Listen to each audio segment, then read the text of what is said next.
I'm Stephen Piper. I'm a William Perry Research Fellow at Stanford Center for International Security and Cooperation. And welcome to today's session of our European Security Initiative speaker series. Germany is and I would actually say the key political and economic player in Europe today. And Germany has a very broad but also complex relationship with Russia. And Berlin is also a main shaper of European Union policy towards Moscow. So I'm absolutely delighted today to host Ambassador Thomas Bagger for us. Ambassador Bagger is the diplomatic and foreign policy advisor to the President of the Federal Republic of Germany, President Frank-Walter Steinmeier.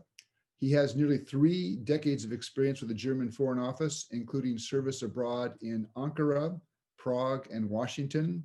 And he's been on the personal staff of 3 German foreign ministers.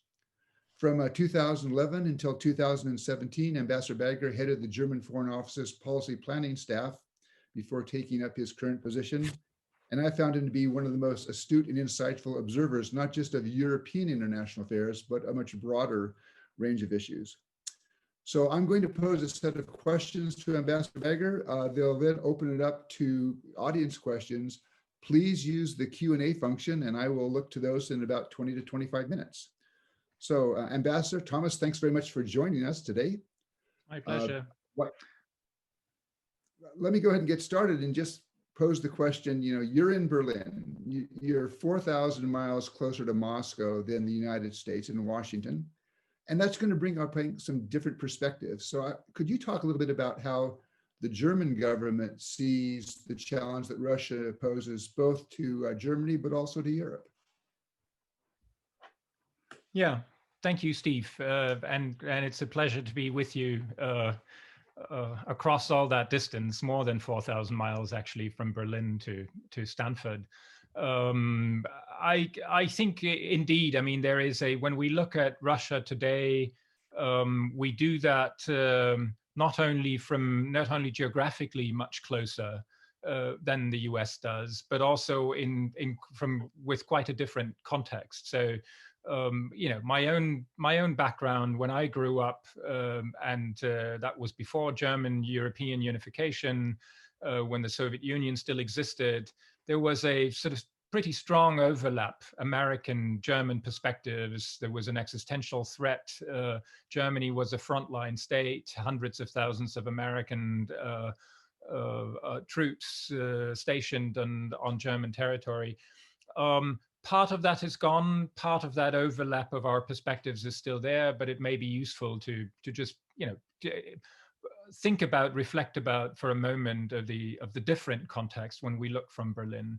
There's the history of long ties with Russia, and long historically means going back into sort of before 20th century. Cultural, philosophical ties and fruitful relations back and forth in sort of pre-revolutionary days in Russia. Then there's been the war, the most destructive, most vicious war ever fought in Europe globally, which has left more than 20 million people dead from sort of the Soviet peoples, if you will, Belarusians, Ukrainians, Russians, and others, unleashed by Germany. Then there are 40 years of division and finally unification of Germany, in which the Soviet Union and then Russia played a unique role.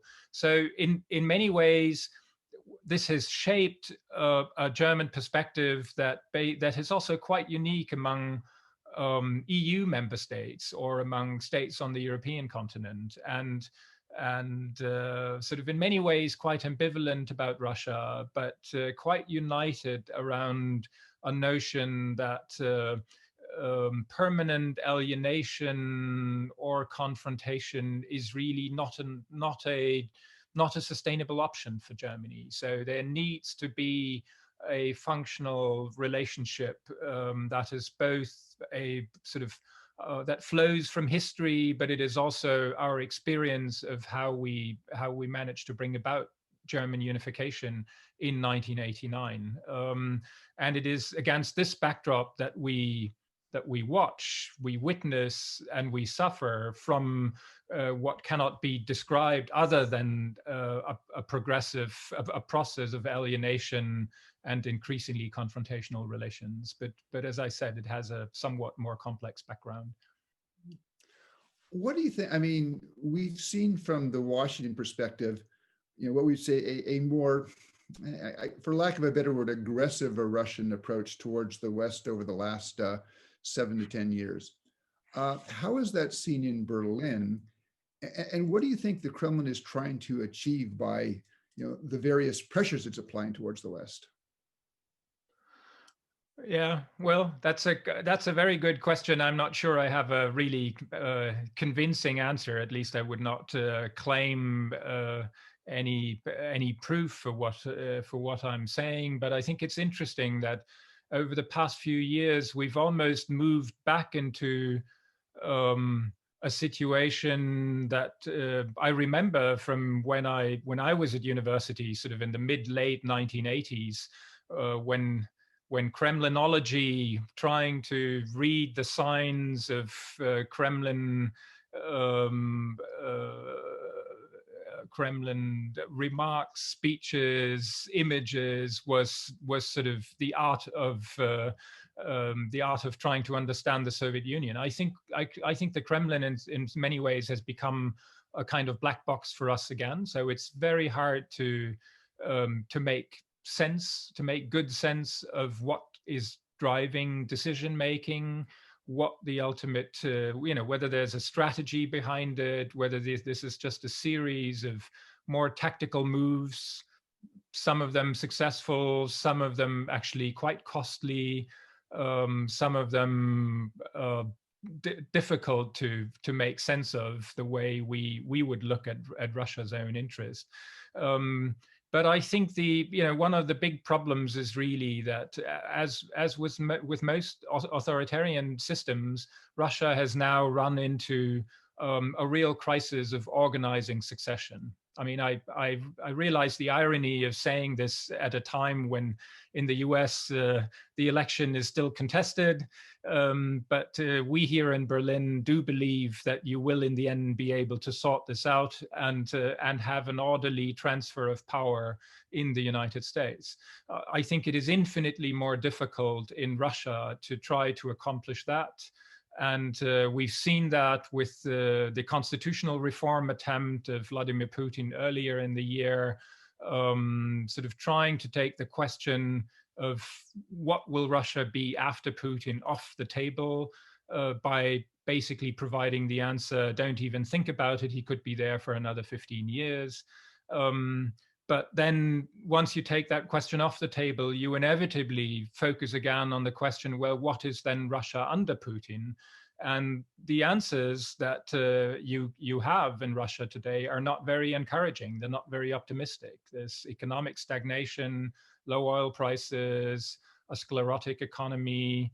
And so in many ways, I think domestically, what is driving, what we're seeing at least, what we think we see, is a system that is a regime that is above all interested in repressing any imaginable alternative, because that is what keeps it in power, even if it is sclerotic.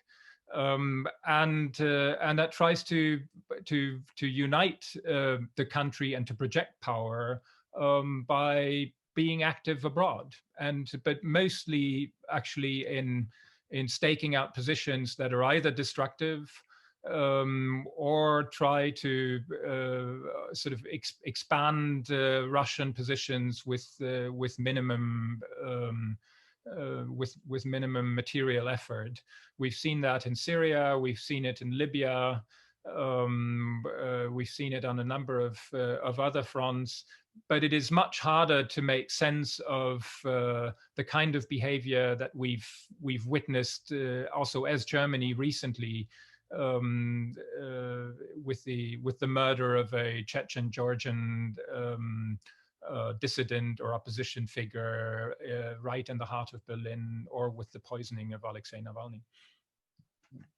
Well, let me ask this question: I think if you look at Western leaders who've had the most regular contact with Vladimir Putin. I think it's pretty clear that German Chancellor Merkel has been at the top of that list.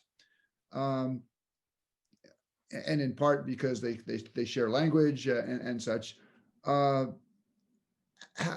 that dialogue, do you think that has that dialogue changed over the last 6 or 7 years? I mean, since, for example, Russia seized Crimea, the military conflict in eastern Ukraine, and has that caused that dialogue to change in ways, and how has that affected the German approach?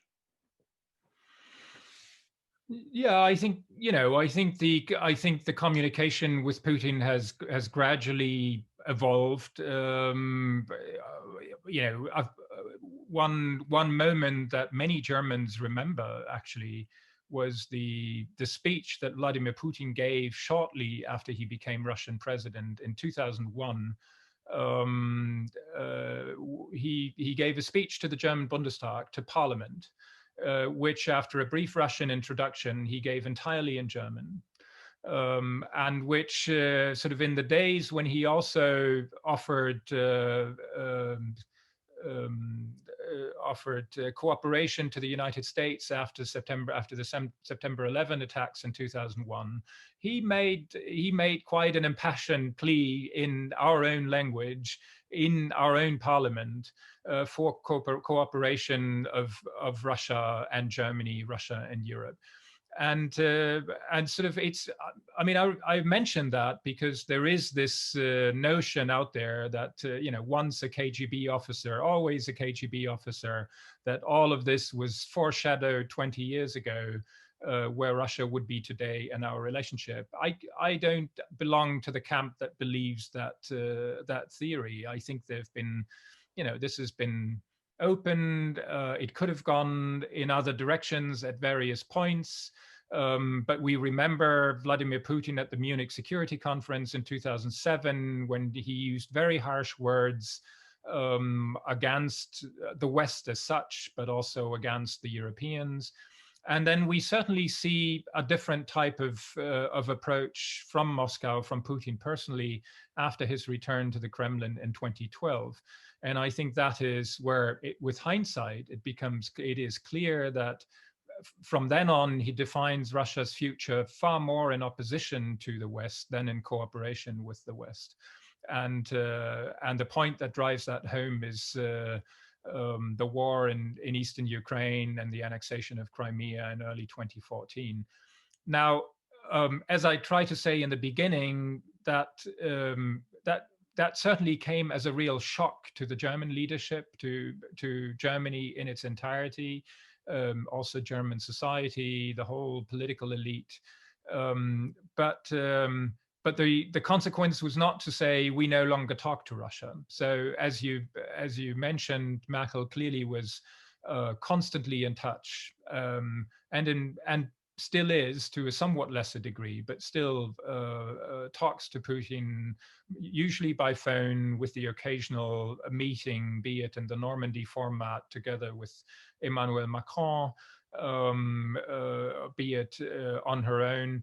I think she always felt, even after 2014, and with this domestic hardening of Russia, she felt it was important to keep a line of communication open, not necessarily because these conversations brought immediate operational results, but really to try to understand what Putin's own perspective was and is on how things unfold and what his grievances are, even if you have to listen to some of them multiple times and at length.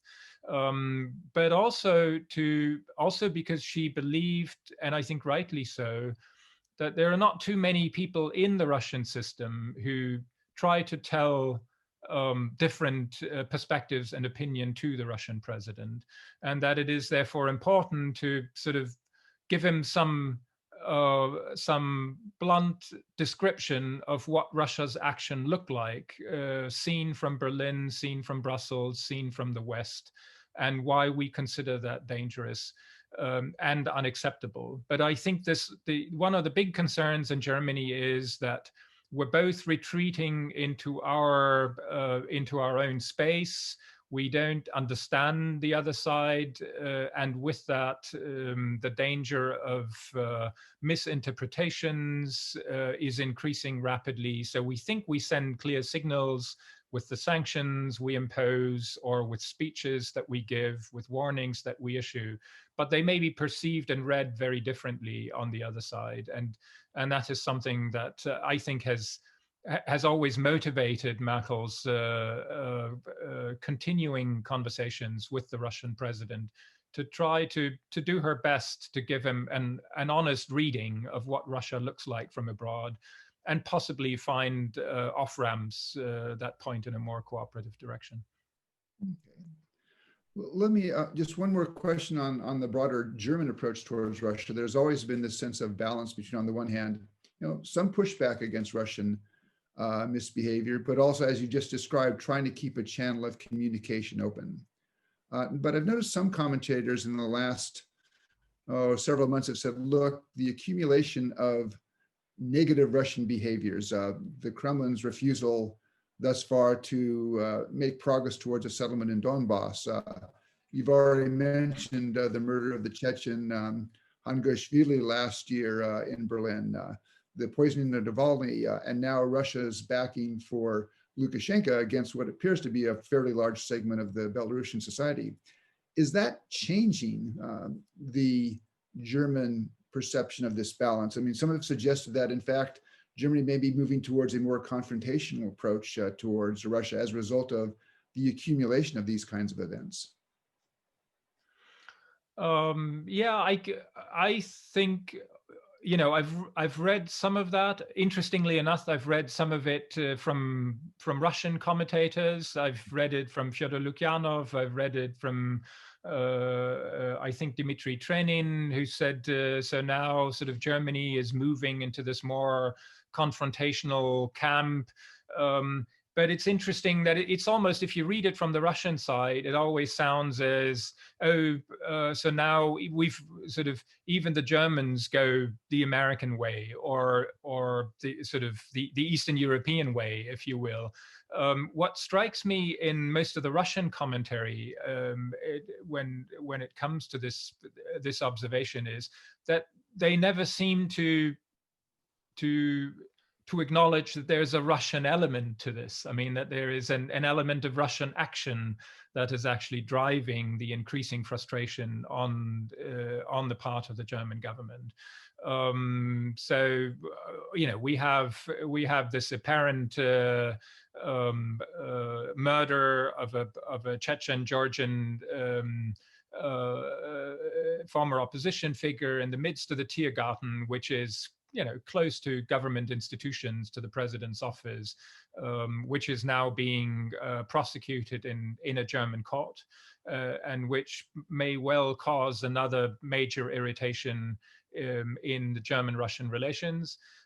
We've had the Navalny poisoning, which we can come back to. But we've also had a massive hack of the Bundestag servers a few years ago, where we think we have established a reliable attribution to Russian actors, something the Russians just as summarily dismiss as unfounded allegation as all of the other issues. So if you look simply at public statements, you read what Merkel has said in the Bundestag debate on Navalny, for example, it's quite clear that there is an element of exasperation, of frustration. And my own president has said it in a recent interview, and has said, we from where we come from in that German-Russian relationship, we can never be satisfied or simply resign ourselves to a state of alienation. But it is also true that it takes two sides to find a way to a more constructive relationship. And that is simply not the case right now in Moscow.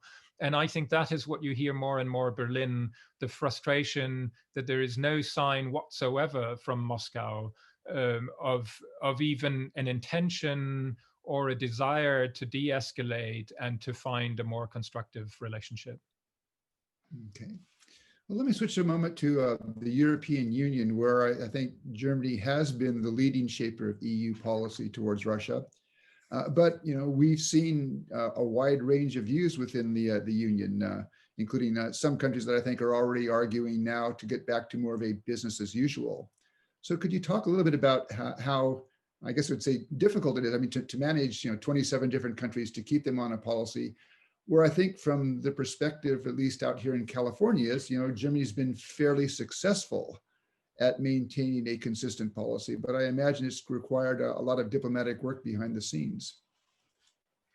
Yeah, it's. I mean, I think the decisive moment really came in March 2014. So after the Russian intervention in eastern Ukraine and the Donbass, and then the annexation of Crimea, March 18, 2014, really produced a shock.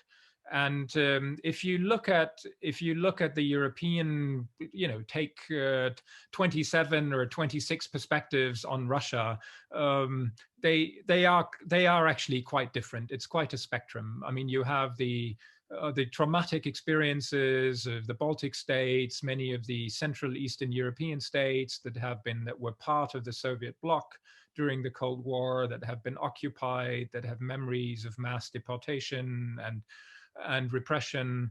That's one side. And then you have sort of the more distant Western Europeans that never felt the existential threat as acutely as some other Europeans, whether that is Portugal, Spain, but also Italy, and some others. And then you have sort of Germany, which was half and half and has its own unique experience with Russia and unique perspective, and given all the historical context that I tried to line out earlier. So that gives you already three very different perspectives on, do we need to deter? Do we need to engage? Do we need to hedge Russia? What is actually the right mix of policies?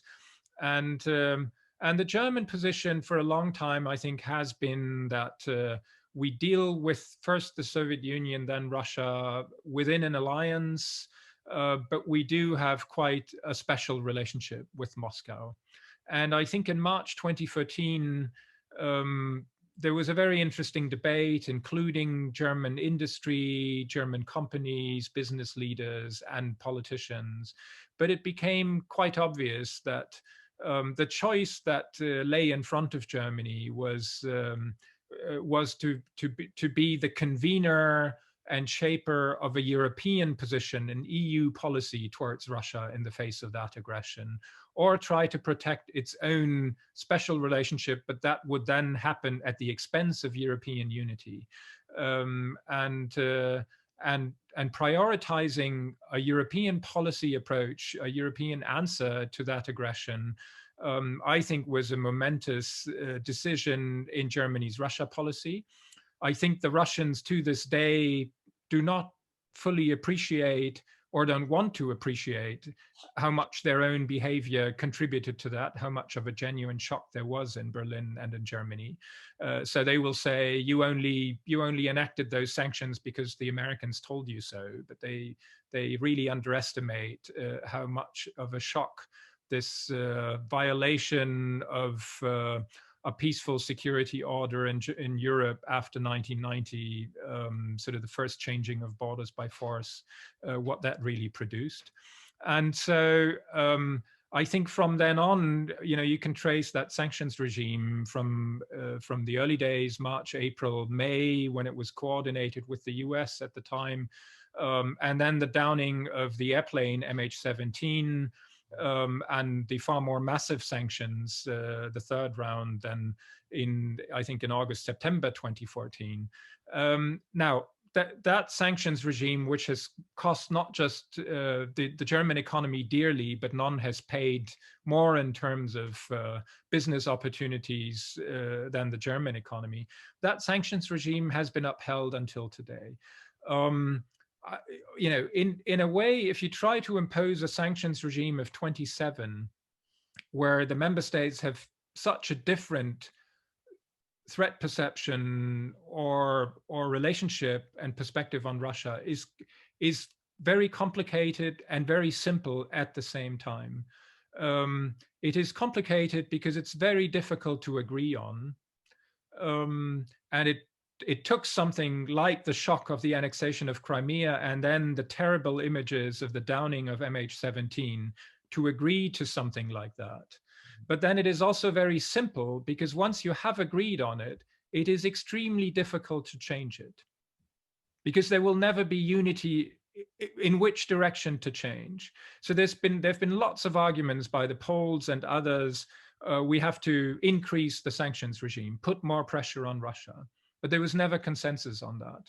And there were, as you've said, there were other countries who said, we've done this now for 5 years. What's the result of it? Russia hasn't released eastern Ukraine, so we need to move on.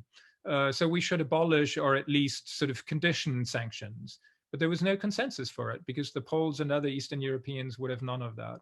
So the reality is it's not really a very nimble instrument. But if you want to change it, it requires consensus to roll over.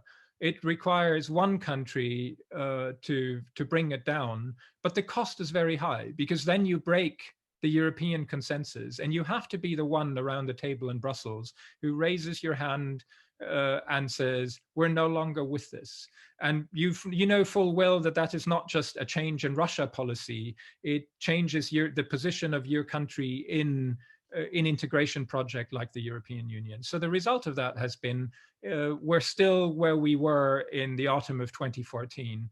And given the absence of a change in Russian behavior, I would expect that these sanctions continue for the time being. Okay. Well, let me pose one last question and then open it up. But I'll also, my question has been touched on by a couple of the audience members as well, is that we've had our election. I think it's clear to most of us, maybe not a couple of people in the White House, but it's clear to most of us in America that Joe Biden is the American president on January 20th. And he will bring, I think, a more traditional American view of the value of the transatlantic relationship. So what kinds of things would you hope to see from a Biden presidency in terms of its policy towards Russia that might make it easier for the transatlantic community to forge a singular view of Russia, and might have some possibility, if that is in fact possible, of changing a difficult relationship between the West and Russia? Yeah, I would not expect Russia to be the first item or the top item of the transatlantic agenda, but it will be on the agenda, and I think that's a good thing. I think I think what we're struggling with here is that Russia is not Western, and it has decided to present itself and pursue policies that are decidedly anti-Western, but it is still part of Europe. Now, that latter part is not something that is terribly relevant to the United States, where the relationship with Russia is far more important on the strategic level than on the neighborhood level or the proximity questions. But I think what we would like to see is what we hope to see is first of all a U.S. policy that looks at the unity of the European Union as something positive and something to be strengthened and to work with, and not to sort of divide Europe, including among those who are more aligned or less aligned with current perspectives on Russia in Washington.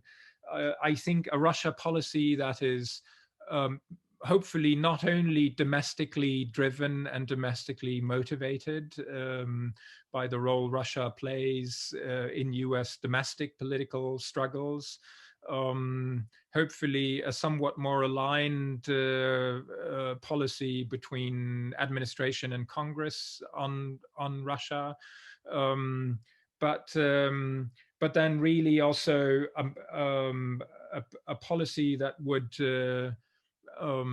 would try to address Russian behavior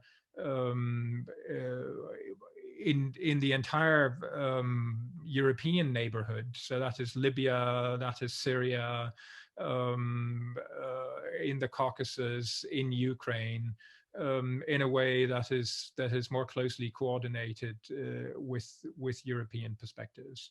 And there will be other issues in our relationship with Russia where we will not be on the same page necessarily. But I think trying to understand jointly what is going on in Moscow and what are the options that we have at our disposal is something that has been lacking over the past 4 years. Okay, great. Well, let me take a couple of questions that I now have on the Q&A, and if there are others with questions, please submit on the Q&A function. Russia seemed initially in the spring to do a fairly decent job, at least in the publicly reported numbers, of managing COVID. But it now seems to be coming back, as it is in many places, and taxing Russian medical facilities and such.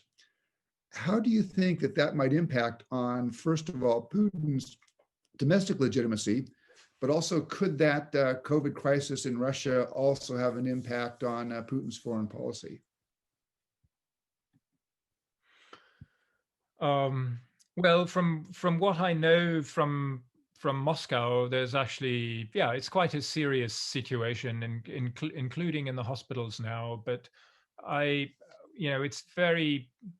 there's a serious situation in most European countries as well, including in my own. So it's very hard to know what kind of dynamic that is potentially unleashing in Moscow. I think one of the interesting observations was to see how far Vladimir Putin himself has retreated from the public eye, has shielded himself off also to protect himself from the virus, all the while saying that everything's under control. Russia is the first proven vaccine in the entire world and will make it available to others. I found it very notable that in his Valdai conference appearance this year, he actually made no mention of the vaccine.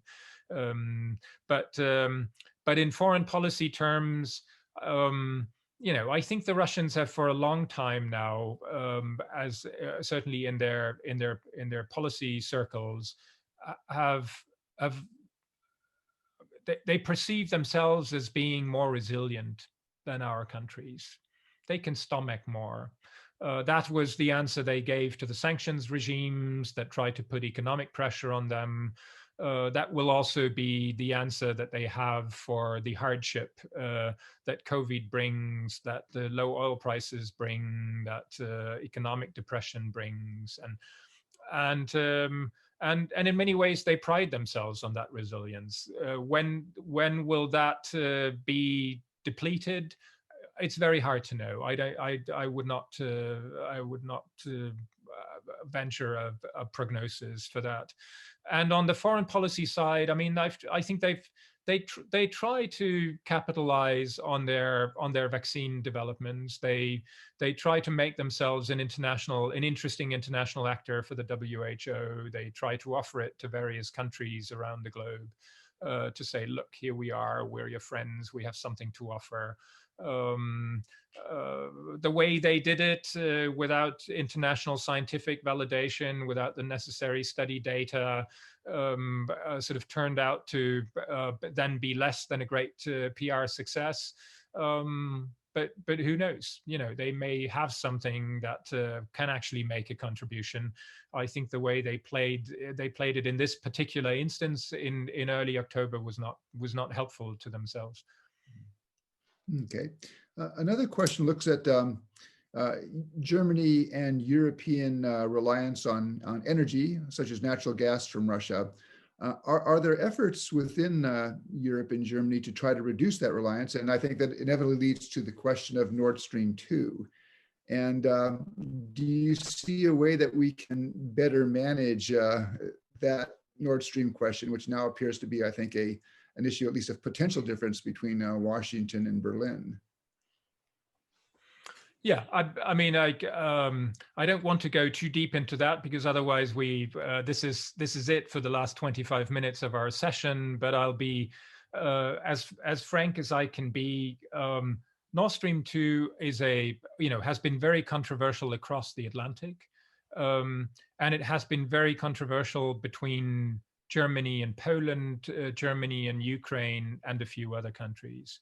The US has tried to stop the project via its own sanctions, including to the German port on the Baltic Sea, where the pipeline should land, where the ships are that should construct it. I think there's broad agreement across the European Union, maybe with the exception of Poland and one or the other of the Baltic states, that this is not the way to deal with a policy difference in an alliance and in the transatlantic partnership. From a German point of view, I will only say that the project is also controversial in Germany, at least by now. I mean, it was mildly controversial when it was put on track 5 years ago.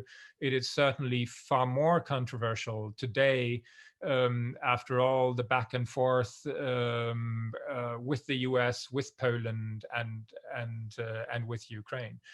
But to provide a bit of context, I would say that we've had U.S. sanctions levied against West Germany in the early 1980s, when the then West German government, in the midst of the Cold War, went ahead with a pipeline project with what was then the Soviet Union, because we felt that engaging with the Soviet Union on what they had to offer was actually something that was not an asymmetric dependency, but was creating an interdependence that would make the actions of both sides more rational, that would actually limit the dangers of political blackmail or of military escalation.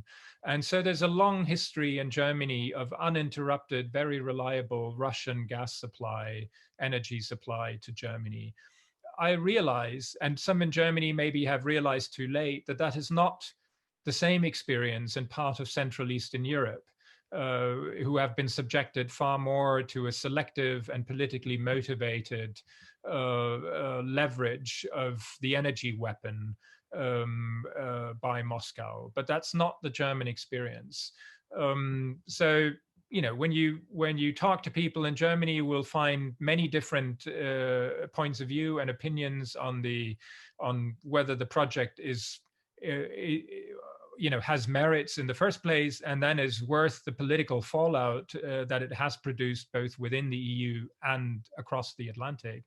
I will only say that I think that political cost has become quite high for Germany, and that I'm not sure what the future of the project will be after German elections in September 2021, when many of the players who have a stake in the project or who have defended it for many years will no longer be in positions of political responsibility. You just mentioned that you thought that the future of Nord Stream 2 would be uncertain after the German election in 2021. Right. So that's the part for the German debate, I think. And then I think across the Atlantic, I would expect that that conversation around what to do with Nord Stream 2 would not center around sanctions between allies anymore. Okay. But I would, at the same time, I would not expect the US to suddenly think that this is a great project that they would like to support. Okay. All right.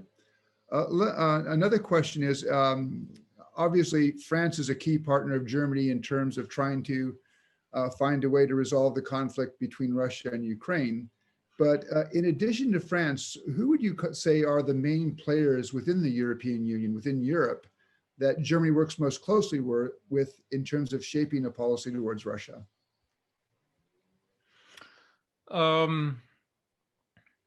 Well, I think clearly, those countries that have a strong stake in the Russia relationship, and so they include Estonia, Latvia, Lithuania, all the three Baltic states. That certainly includes Poland. It also includes countries like the Netherlands, who've been sort of affected in their own terrible ways by the MH17 downing, and are leading an investigation there. It's clearly France. It's clearly the UK, still, when it was a member, but I think that will also be true sort of in a post-Brexit period. But those are the most important. I would mention Italy, who's been quite vocal, has its own contacts, its own relationships, very regular ones. I think there's Finland, which has always had a very strong analytical view of what is going on in Moscow, what is going on in Russia, because it is an existential question for them. They have some of the strongest analytical capabilities and some of the most functional sort of ties to Moscow in terms of channels of communication.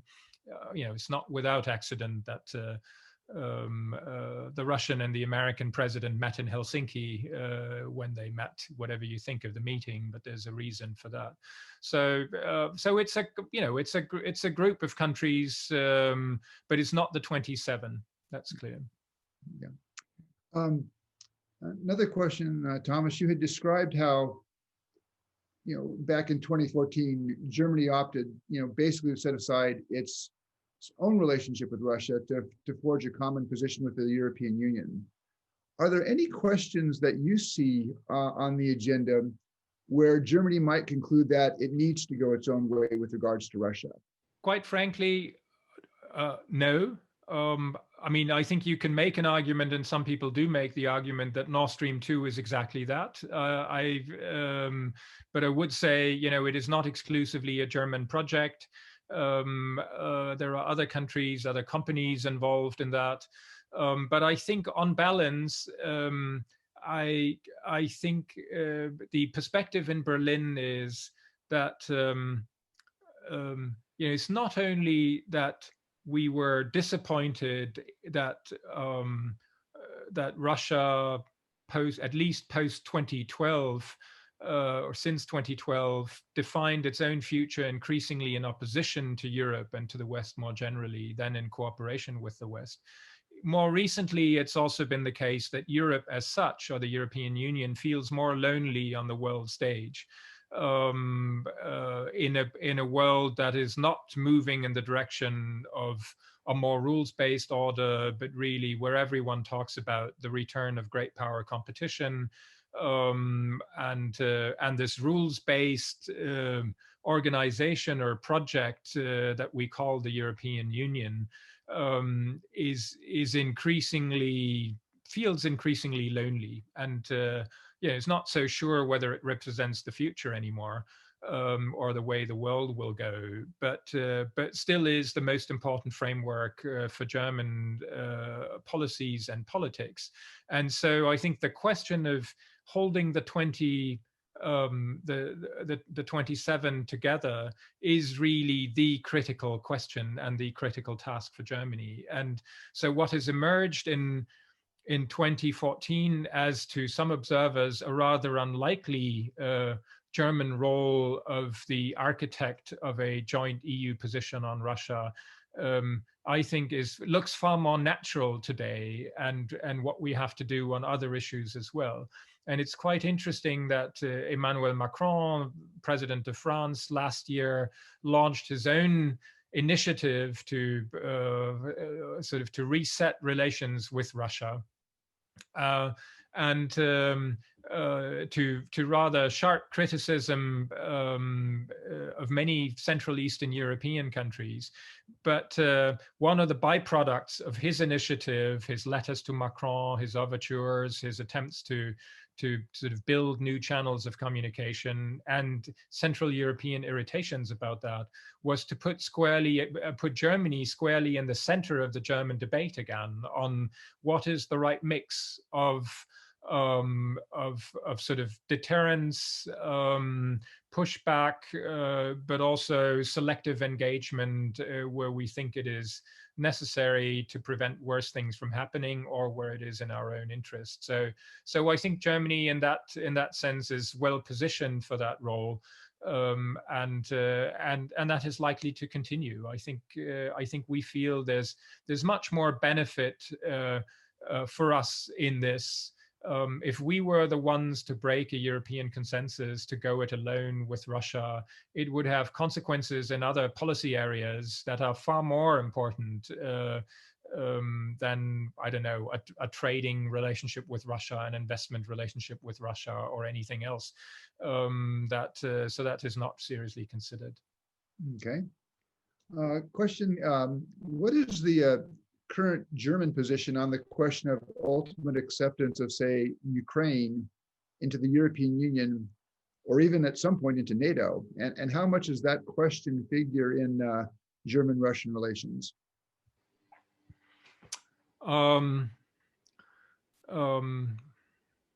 Well, as you know, Steve, it is an old debate that goes back all the way to another transatlantic dispute at the Bucharest NATO summit in 2008, where the US administration at the time, under President George W. Bush and Condi Rice as Secretary of State, was pushing for that membership perspective specifically for Ukraine and Georgia, and the German government, which was also led by Angela Merkel at the time, and my now president was then the foreign minister, were pushing back, saying this is not increasing security on the European continent. It actually risks to have a destabilizing effect.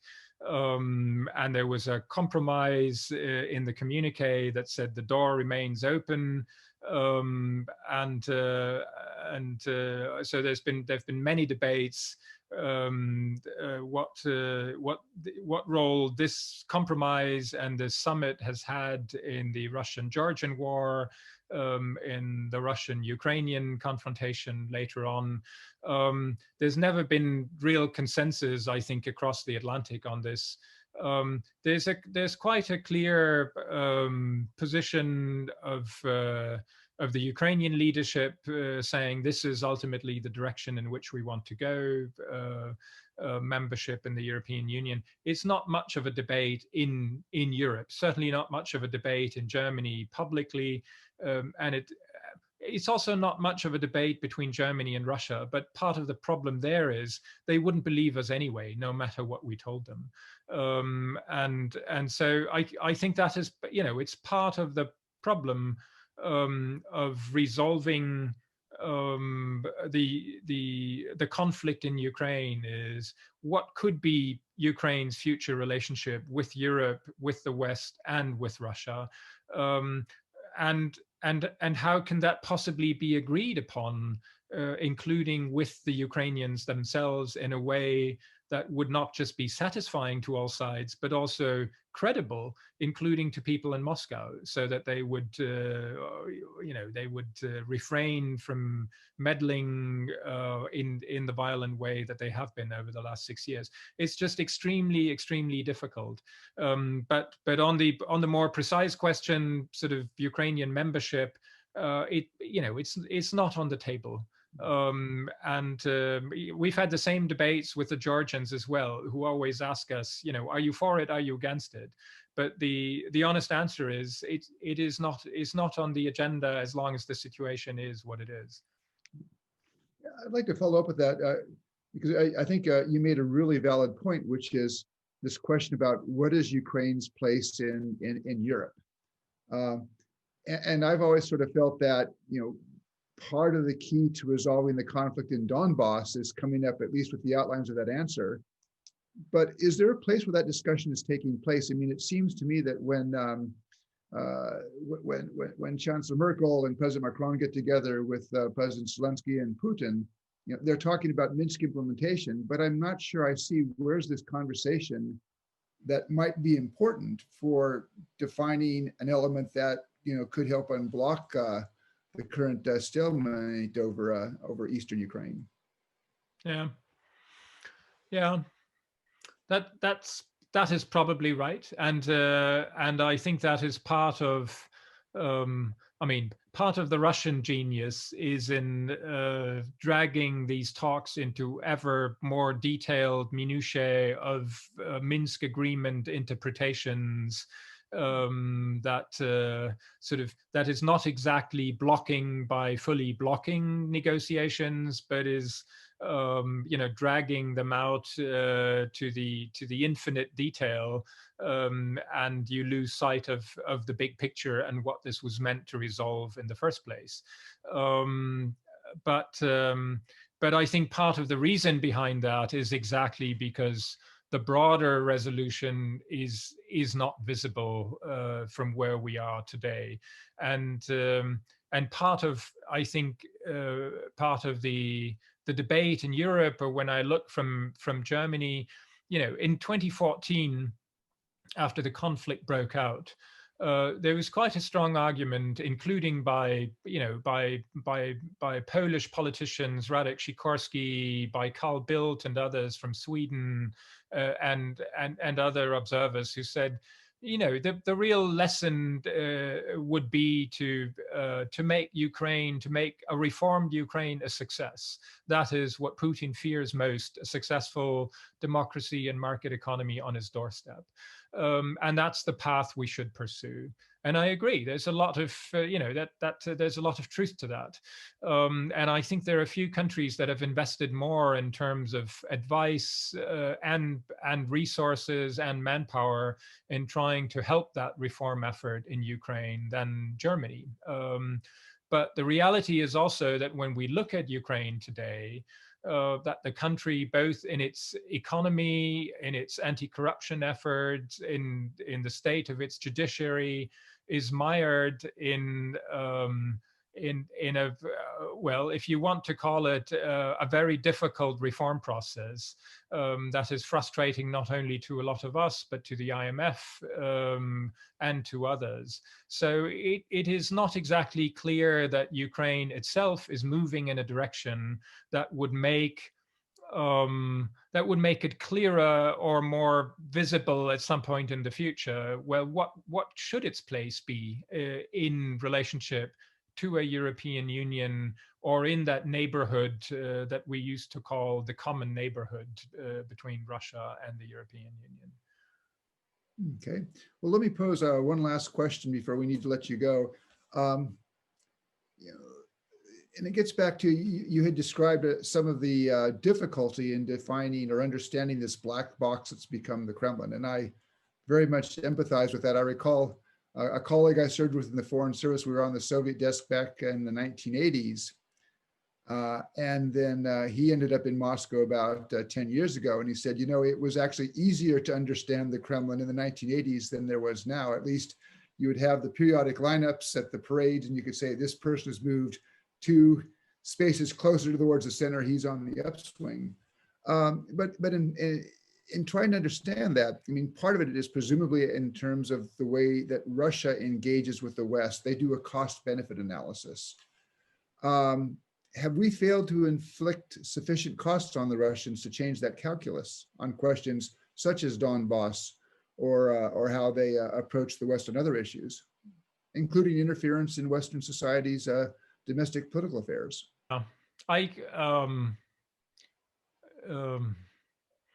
Well, have we inflicted sufficient cost? Have we imposed sufficient cost? I think it's a valid question. I think it's very hard to. I mean, it suggests that there is a quantifiable, neat answer to that question somewhere out there. And I would question that. Clearly the sanctions imposed, especially in the autumn of 2014 and still ongoing, have imposed a massive cost on the Russian economy. No matter what they say, that it has been helpful to them to do import substitution in agriculture and machinery and other issues, but it's been a huge cost, a cost in terms of lost modernization opportunities, lost growth, lost prosperity for the Russian population. But I also think that, and I remember those debates from the autumn of 2014, sort of if we enact these sanctions, their reserve funds will be depleted in a matter of 2 years, 4 years at the latest, and then they will discover that what they did was a mistake and that they will have to correct their political course.